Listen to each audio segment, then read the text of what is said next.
Why you can't focus. The 5 hindrances the Buddha exposed 2,500 years ago. Have you ever noticed that some days, you do not lose because the work is too hard? You lose because your mind refuses to stay with it. You begin the day with good intentions. Today will be different. Today you will focus. Today you will finally finish the important thing in front of you. But when you actually sit down, it becomes a completely different story. Your hand reaches for your phone without thinking. Your eyes drift towards something unrelated. Your mind starts wandering. A small noise irritates you. The task becomes difficult, and suddenly your energy is gone. Before long, you start blaming yourself again. Why can't I focus? Why can't I control my own mind? Why is it so hard just to stay with what matters? If that sounds familiar, I want to tell you something first. You are not strange, and you are not alone. More importantly, this is not always because you lack discipline or because you are somehow failing. Very often, it is because the mind is being overtaken by something. In the Buddha's teaching, that something is called the 5 hindrances. A hindrance is exactly what it sounds like. It is something that blocks the mind. It comes in, covers it, weakens concentration, weakens wisdom, and keeps us from seeing things as they really are. So when the hindrances take over, we do not just lose focus. We lose clarity. And when the mind loses clarity, what should be done is no longer clear. What should be let go is no longer clear. Even what is truly beneficial for our own life can become hard to see. That is why this matters so much. Many people think their problem is poor time management, weak discipline, or mental fatigue. But from the Buddha's point of view, the deeper problem is that the mind is being drained all day long by forces that block it. It is like trying to row a boat forward while there is a leak underneath. You keep rowing. You keep getting tired. But you do not go very far. There are 5 hindrances. Their names may sound ancient, but they describe ordinary modern life with surprising accuracy. The first is sensual desire, the pull toward what is pleasant.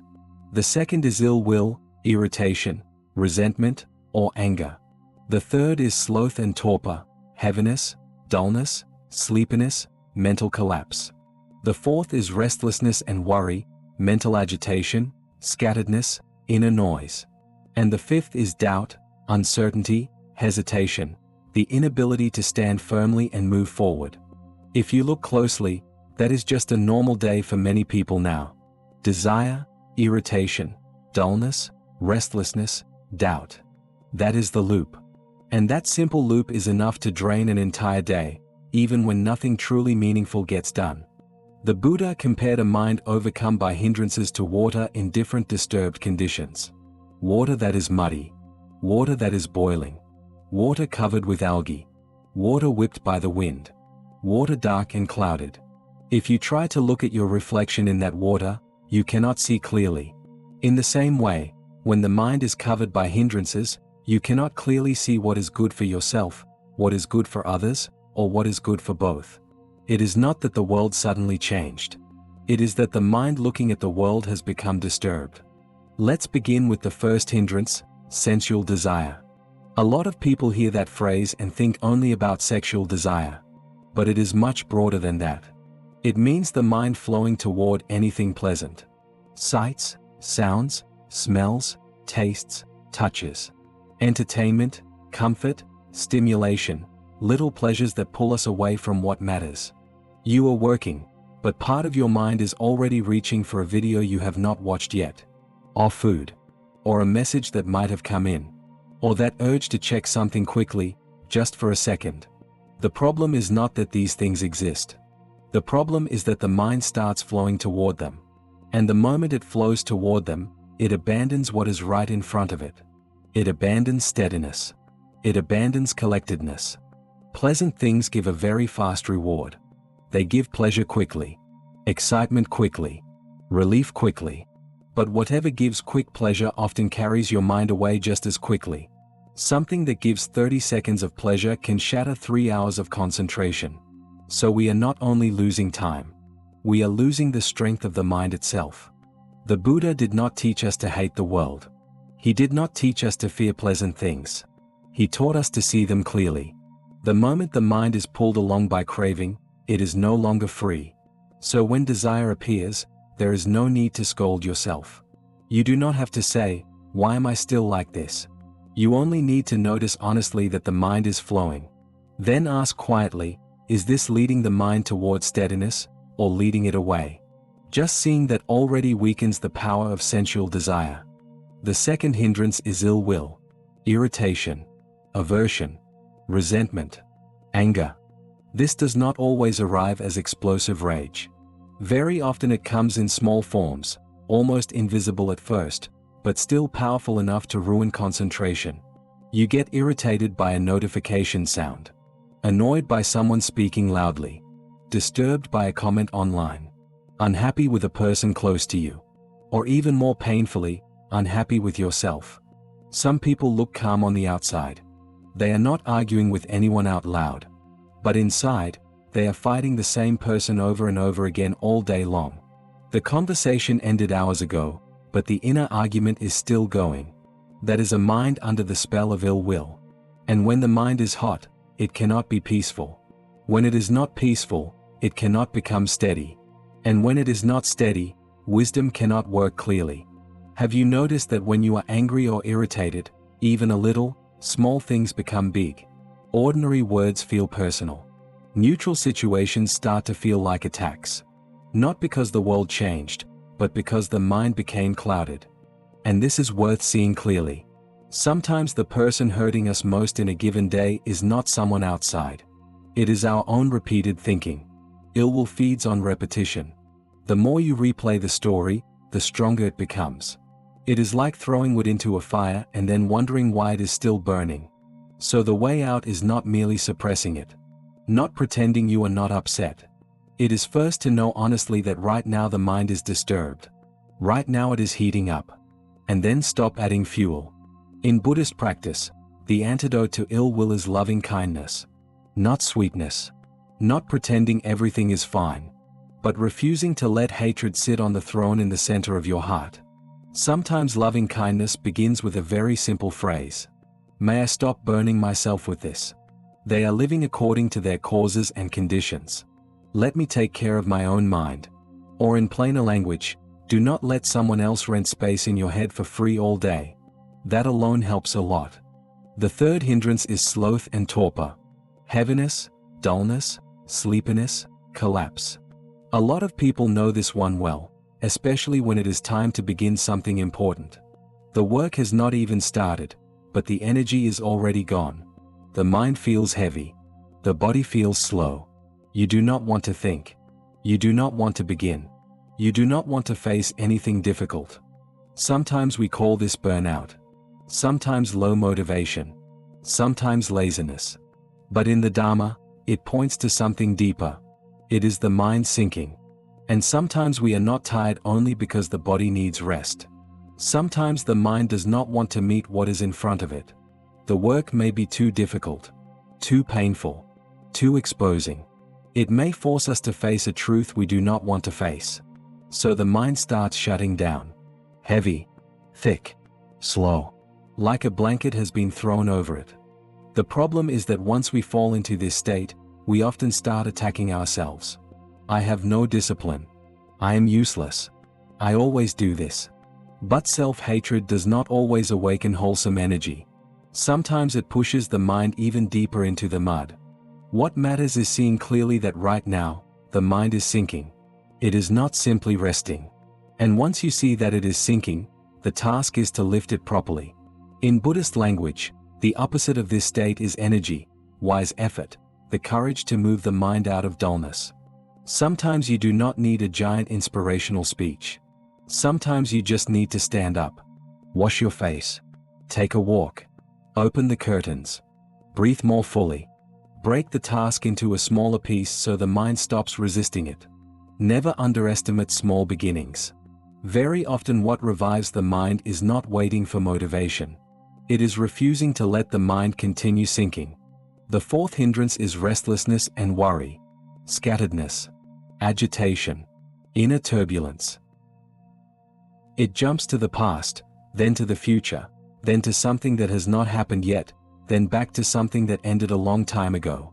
You sit in front of one task, but inside it feels like 27 tabs are open at once, and every one of them is making noise.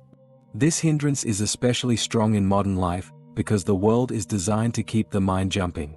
Notifications, short videos, news, opinions, endless information, constant comparison. It is as if something is pulling at your mind all day long. But what is even more dangerous is this. After the mind gets used to jumping, it continues jumping on its own, even when nothing external is pulling it. That is restlessness. It is not merely thinking a lot. It is the mind losing unity, losing calm, losing collected strength. And when people feel restless, they often try to solve it by thinking more. Think it through. Figure it out. Get closure. Solve everything in one sitting. But the more they think, the faster the mind spins. Like pressing the gas pedal while stuck in mud. The better way is not to follow every movement of the mind. It is to return to the one thing that is unquestionably real in this moment. The breath, the body, the sounds you can hear, the task in front of you. These words, right here. You do not need to solve your entire life in the next 15 minutes. Just return to 5 breaths. Sometimes peace does not come because we became smarter. Sometimes it comes because we stopped chasing every thought. The 5th hindrance is doubt, uncertainty, hesitation, inner wavering. Sometimes it is doubt about the path you are on. Sometimes doubt about yourself. Sometimes doubt about the method. Sometimes you already know enough, but the mind is not ready to stand firmly and move. Not all doubt is bad. Doubt that asks sincere questions in order to discover truth can be healthy. But doubt as a hindrance is different. It drains strength.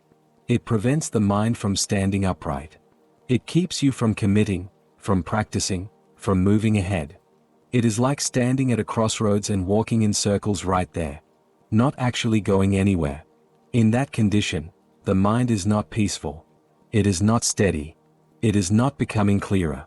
It is simply getting more tired. So what helps? Come back to a very simple distinction. What is wholesome, and what is unwholesome? What should be cultivated, and what should be abandoned? Very often we do not need 100% certainty. We need honesty about what we already know. Does this lead the mind toward greed, hatred, and delusion? Or away from them? If you ask that question again and again, the mind becomes steadier. It begins to stand on principle instead of wobbling with every mood. By now, you can probably see that the hindrances are not remote religious ideas. They are daily life. They are right here, right now. And most importantly, they are not merely enemies of meditation. They are enemies of concentration and wisdom. They weaken the mind and blur what should be clear. The Buddha also gave another powerful image. Imagine a great stream flowing down from the mountains, strong and full of force. If that water remains gathered, it can travel far. It has strength. It has direction. But if canals are dug away from it in many directions, its force weakens. It spreads out. It loses power. It does not reach its destination. The 5 hindrances are like leaks in the stream of the mind. Desire leaks it. Irritation leaks it. Dullness leaks it. Restlessness leaks it. Doubt leaks it. And once the mind leaks all day long, of course it feels tired all day long, even if nothing truly meaningful has been done. So abandoning the hindrances is not only about becoming more productive. It is about restoring brightness to the mind. Restoring steadiness. Restoring the possibility of seeing reality clearly. So what do? The Buddha did not simply say, "Here are the 5 thieves, good luck." He gave us tools. And one of the most direct, simple, and profound is mindfulness of breathing. When there is mindful awareness of the breath, the mind has somewhere to stay. It does not run after every mood and impulse so easily. And when the hindrances are no longer being fed, they begin to weaken. This is important. Returning to the breath is not suppressing thought. It is not hating emotion. It is not going to war with yourself. It is knowing what is happening and not feeding it further. Desire arises. Know that desire is here. Anger arises. Know that anger is here. Dullness arises. Know that dullness is here. Restlessness arises. Know that restlessness is here. Doubt arises. Know that doubt is here. Then stop feeding it. Return to the breath. Return to the body. Return to what you are doing. This is how the scattered force of the mind begins to gather again. If I were to put this into a simple everyday practice, I would offer 4 steps. First, name it. Do not let it remain a vague emotional fog. Call it clearly. This is desire. This is irritation. This is dullness. This is restlessness. This is doubt. The moment you can name it, you begin to step back from it. Second, stop feeding it. Do not keep adding images, inner arguments, repetitive thinking, or automatic indulgence. Hindrances survive because they are fed. When they are not fed, they cannot keep growing. Third, bring in the bright opposite. If desire is strong, reflect on the cost of following it blindly. If anger is strong, return to loving kindness. If dullness is strong, arouse wise effort. If restlessness is strong, return to calm. If doubt is strong, clarify what is wholesome and what is not. Fourth, come back to what is real. The body, the breath, the words in front of you, the task in front of you, this present moment. You do not need to defeat everything at once. Just do not let the whole mind be pulled away. And there is one more thing I really want to leave with you. When we talk about hindrances, do not reduce them to a self-improvement strategy. Yes, when the hindrances weaken, work becomes better. Focus improves. The mind becomes calmer. But in the Dharma, the value is much deeper than that. When the hindrances weaken, the mind becomes clearer, lighter, quieter, and more able to see things as they really are. We begin to notice that desire is just a condition. Anger is just a condition. Sleepiness is just a condition. Restlessness is just a condition. Doubt is just a condition. They arise, remain for a while, and pass away. And when that is seen clearly, the mind gradually stops taking them to be self. Stops taking them to be mine. Stops placing them on the throne at the center of the heart. That is the difference between someone who is dragged around by the hindrances and someone who is beginning to know them wisely. It is not that the second person never has emotion. It is that they are no longer such an easy servant to emotion. It is not that they never become restless. It is that when restlessness appears, they know it, they do not follow it, and they can return. So the next time you sit down to work, or prepare to do something important, and suddenly the mind starts drifting, getting irritated, getting dull, becoming restless, or wavering in doubt, do not rush to blame yourself. Pause for a moment. Know the in-breath. The moment you see it clearly, mindfulness has already begun. The moment you stop feeding it, its strength has already started to weaken. The moment you return to the breath, the mind has already begun to gather itself again. Maybe what you have been looking for all this time is not a new trick, a new burst of motivation, or a new productivity system. Maybe it is simply the ability to see what is stealing your mind, and slowly put it down. I hope this reflection helps you do more than just understand the 5 hindrances as an idea. I hope you begin to see them in your actual life. See them when the mind starts flowing away. See them when the mind heats up. See them when the mind sinks. See them when the mind runs. See them when the mind waves. And little by little, learn not to follow them every time. If you can do that, even imperfectly, even slowly, you are already walking in the right direction. Because this path does not begin with forcing yourself to become great overnight. It begins with knowing what blocks the mind, and gradually removing its power. And for today, may your very next breath be more than just an ordinary breath. May it become a small beginning, a quiet return to yourself, and the start of no longer letting the 5 hindrances steal your life so easily.